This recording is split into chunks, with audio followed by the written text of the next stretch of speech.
Арал қаласы Ұзақбай Қараманов атындағы номер 262 мектеп-гимназия коммуналдық мемлекеттік мекемесі.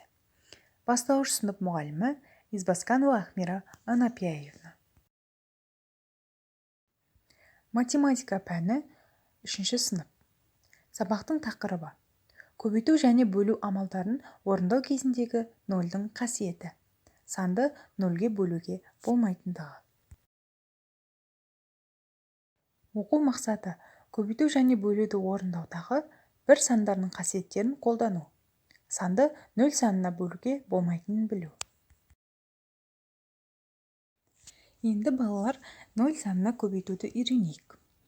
0 көбейтілген 6 өрнегін алайық. Көбейтуді қосу амалымен алмастырайық. Бұл жерде 0-ді 6-ға көбейту дегеніміз 0-ді 6 рет өз-өзіне қосу болып табылады. Жауабы 0 шығады. Яғни 0-ді санға көбейткенде 0 шығады.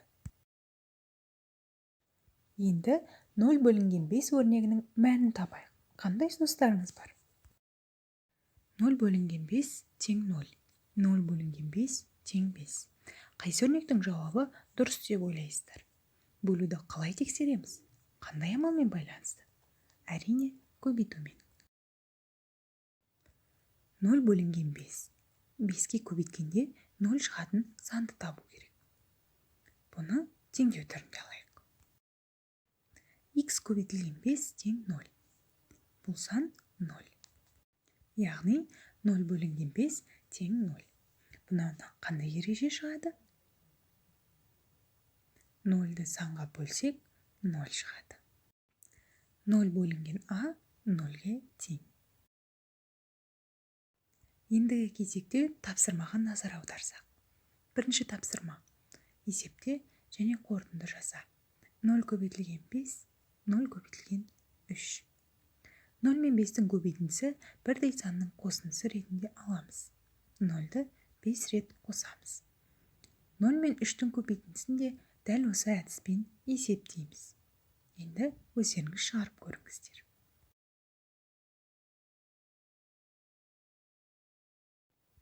Дұрыс жауапты қарап, өз жұмысымызды тексереміз. 0 мен 5-тің көбейтіндісі 0-ге тең. 0 мен 3-тің көбейтіндісі 0-ге тең. Ендеше балалар, мұқият есте сақтаймыз.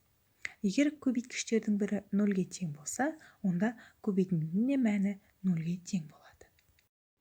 Екінші тапсырмаға назар аударамыз. Көбейтуге өзара байланысты 2 теңдік және бөлуге 2 теңдік құрастыр. 0 көбейтілген 5, 5 көбейтілген 0, 5 бөлінген 0, А көбейтілген 0, 0 көбейтілген 4, 4 көбейтілген 0, 0 бөлінген 4, 0 бөлінген А.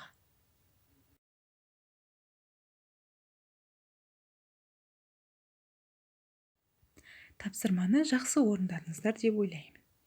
Енді дұрыс жауабын тексерейік. Көріп тұрғандарыңыздай, барлық теңдік жауабы 0-ге тең.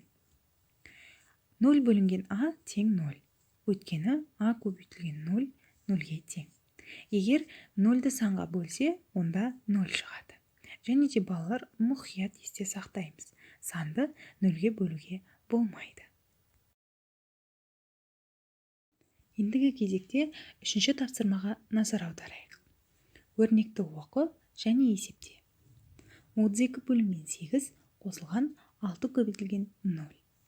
0 көбейтілген жақша ішінде 459 азайтылған 455 бөлінген 2. 12 қосылған 3 бөлінген 3. 18 бөлінген 3 қосылған 0 бөлінген 2. Тапсырманы өз бетімізше орындаймыз.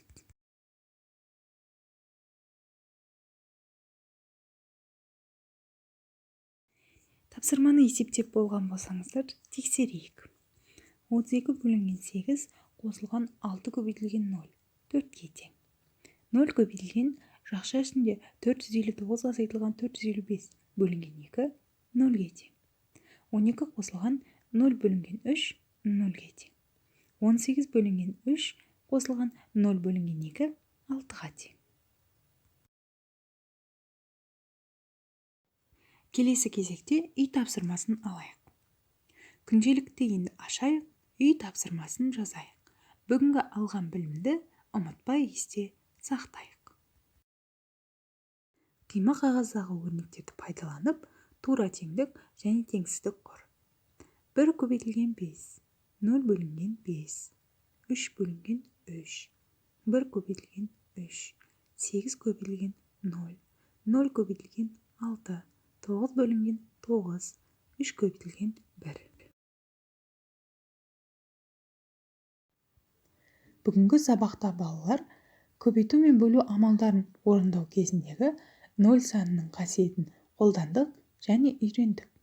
Назар салып тыңдағандарыңызға көп рахмет. Сау болыңыздар.